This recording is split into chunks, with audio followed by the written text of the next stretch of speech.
they're going to be the views of our good friend, Dr. Dennis Cuddy. Hi, Dr. Cuddy. How are we doing? Oh, I'm hanging in there as usual. Just watching the events unfold as I sort of predicted. All right, fine. Well, why don't you just go right ahead? Now, we've been, of course, going through your book, but ordinarily you just do have some comments on some of the things going on. But certainly we've been talking about Dr. Cuddy's book, The Power Elite, their history and their future, but go right ahead. What are we going to be talking about today? Well, that's what we'll be talking about, but as usual, I try to give some sort of relevant contemporary analysis that fits. And on the cover of the book, The Power Elite, Their History and Future, which is offered by Radio Liberty, I put on the front cover a unique design of a coin that is supposed to come out in 2018. We titled it the World Phoenix 2018 because that's the plan for the global currency. And I've been saying that for some time, and so what's relevant to the book is a recent interview by a fellow your listeners may know, they may not, named Jim Rogers. Jim Rogers was the co-founder of George Soros's Quantum Fund.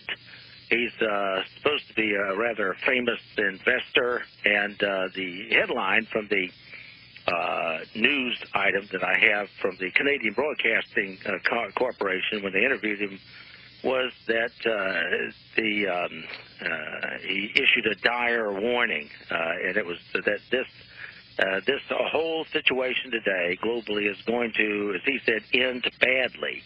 It will end badly, and what he was talking about was the upcoming crisis. And that's what I've said. I've said that this year, next year, you'll see the stock market actually doing pretty good. See, people in the past, first of all, the geniuses, the Rush Limbaughs and the Sean Hannitys and Glenn Becks were predicting that Obama wouldn't win. And I said, well, yeah, he will, because that's part of the plan. And then they said, well, there'll be this huge economic crisis. And I said, well, yeah, but not now. It's they're all predicting, well, this is horrible and the economy's going in the tank. And even now they are correctly talking about certain things that are going on, which I will probably write about in an upcoming column. I'm doing a four-part series now on News with Views, but one of my upcoming columns on that will be planned incompetence. It's sort of like Gamal Abdel Nasser said back in the 1950s when he said, you Americans don't make simple, stupid mistakes. You make complicated, stupid mistakes, which makes us very suspicious. And that's basically true, and it's what they do all along. And so I've decided to title that subject, and I'll go back about that time and bring it on up to the future, planned incompetence. In other words, we look like we're stupid and doing something incompetent, and in the normal sense of things, for the average person's perspective, it is stupid and incompetent. Obamacare is stupid and incompetent, but it's really not. You say, well, what do you mean? That's a contradiction. Well, it is stupid and incompetent, and on the face of it, but actually is part of a very, very careful, planned incompetence. And so what Jim Rogers said regarding this, we'll pick up after the break, but it fits. It fits with this. It fits with the cover of my book. It fits with the whole plan that I've been describing for some time, and I'll explain it after we get back. And I think basically, of course, the outcome, of course, of the Obamacare is going to be just to crumble the whole healthcare delivery system, and I feel the same thing is going to happen as far as certainly our monetary system is going to simply go down.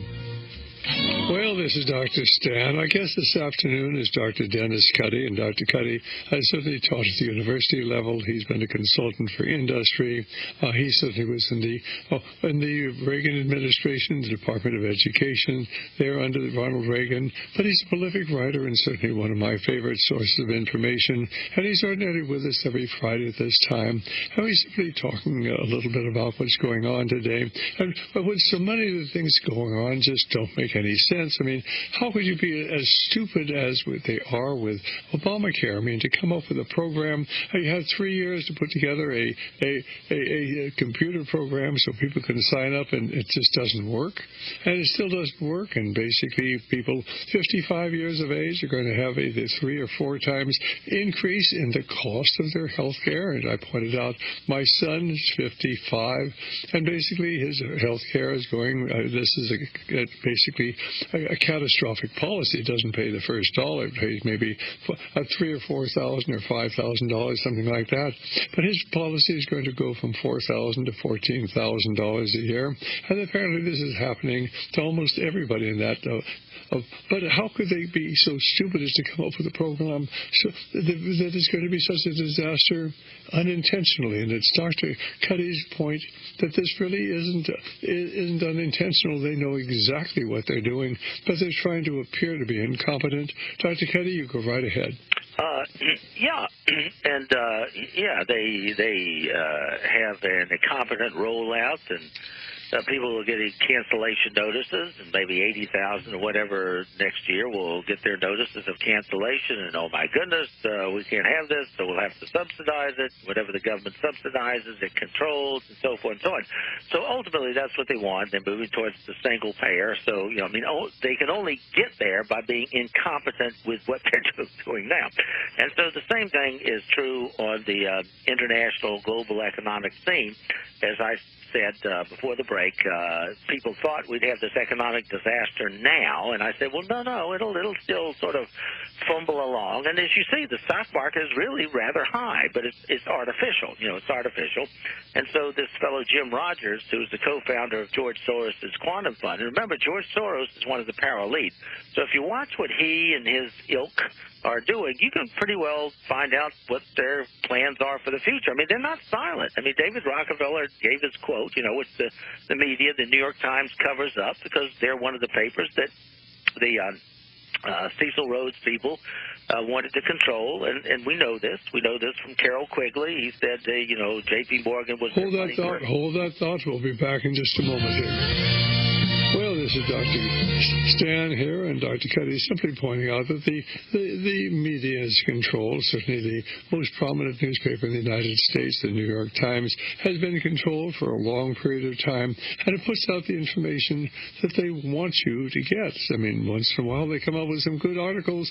Once in a while some of the points they take are very well taken, but there's always certainly a purpose behind it, because certainly this is one of the major means by which they control the reality of a significant segment of the American population that reads the New York Times and thinks it's reporting the news. They say, all the news that's fit to print. Ladies and gentlemen, the New York Times prints all the news that they want you to get, and they manipulate your reality and largely control what a significant part of the American public thinks and believes. Dr. Cuddy, you go right ahead. And just briefly regarding what you said, in some of my previous books, The Secret Records Revealed, or its sequel, The Globalist, I put that. There's a book actually titled All the News That Fits, not that fits the print, but fits, and that was by their foreign editor, as I recall, I think his name was Herman Dinsmore, from 1950 to 1960, and that's what he said. So it's not just my opinion. Here you have a New York Times foreign editor, and he said All the News That Fits was the title, and his particular slant on that was how they covered up Castro being a communist and other things. They just covered it up, and he admitted it. Later on, he just, that's what we did. And so this is not just, my speculation. And like Dr. Stan was saying about today, and David Rockefeller and his quote, and I mentioned this last week, so I'm not going to belabor it, but there was a long book review by David Brooks, the alleged conservative contributor to the New York Times. And in this long review of David Rockefeller's books, he didn't even mention that, his book Memoirs. He didn't even mention that quote about David Rockefeller on page 405 being part of a secret cabal and conspiring against the best interest of the United States. So, that's how they do it. They cover up. It's not just the propaganda that they push on us. It's the information that they also keep from us. So in this case, Jim Rogers is one of these people hooked up with George Soros, who's a power elite member. And Rogers, in this recent interview with the Canadian Broadcasting Corporation, indicated that, he said, quote, "We are all floating around on a sea of artificial liquidity right now. This is not going to last." And so then he proceeded to talk about the next crisis. You know, we had the previous crisis and the mortgage crisis and the 2008 and the crisis. So he said the next crisis. And he didn't say if it occurs. He said it's going to occur. And the next crisis, he said, would occur around 2015, 2016. And that's what I said before he said it. I said it'll be okay, you know, sort of this year. It'll be a little tenuous going into 2014. But then I said after the 2014 election, and remember that Obama's this incompetence, he's kicking down the road for a year, right, which just happens to be right about the time of the November 2014 midterm elections, right? It doesn't just happen to be that. The incompetence was planned to occur so that he could do exactly what he's doing and kicking this down the road till say the day after the election, you know, in mid-November of 2014. Wow, what a coincidence! He's kicking the horrible things to come down the road until right after the November 2014 elections. What a coincidence! So anyway, it's not a coincidence. And then I said that what would happen is going into 2015 and 2016, it'll be a disaster. And that's what this guy says. He says the next crisis, he predicts may occur. I was saying it will occur in 2015 or 2016. And then Rogers goes on and says, quote, "The next correction," that's what he calls these things. They call it the correction. It's sort of a nice term, right? "The next correction, when it comes, because the debt is so very high, you know," this is his quote, "2008 was worse than 2002 because the debt was much higher." He goes on, he says, "You wait until 2015 or 2016 when the next crisis hits. Debt has gone through the roof. The next one's going to be really bad," end quote. His advice, quote, "Be prepared, be worried, and be careful," end quote. So that's what he told the Canadian Broadcasting Corporation.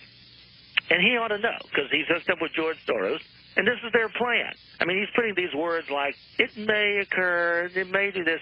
That's bullwinkle. They know exactly what's going to happen. And so in 2016, by 2016, the fat will hit the fire and the stock market will go tumbling down, and the whole world will get in a great big economic funk, and voila, up pops Jeb Bush, because, you know, we have to have this alternation of power, and who better to alternate power than another Bush, right?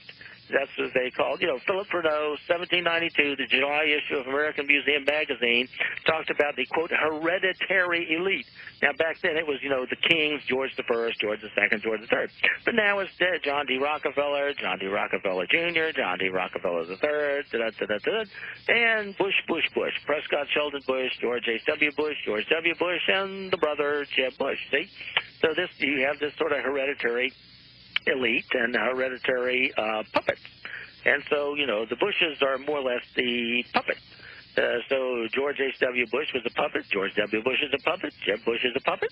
And, you know, Obama's a puppet. Clinton's all these. Most of these presidents are Woodrow Wilson, you know, FDR, whoever, are puppets. And so you have the power elite that George Soros is saying, and this is what's going to happen. Now, you know, modesty prevents him from actually saying, look, I'm running this thing, you know, just get used to it. So they play nice, and they say, well, the crisis may be this time. It may. They couch their terms when all the time they know what's going to happen.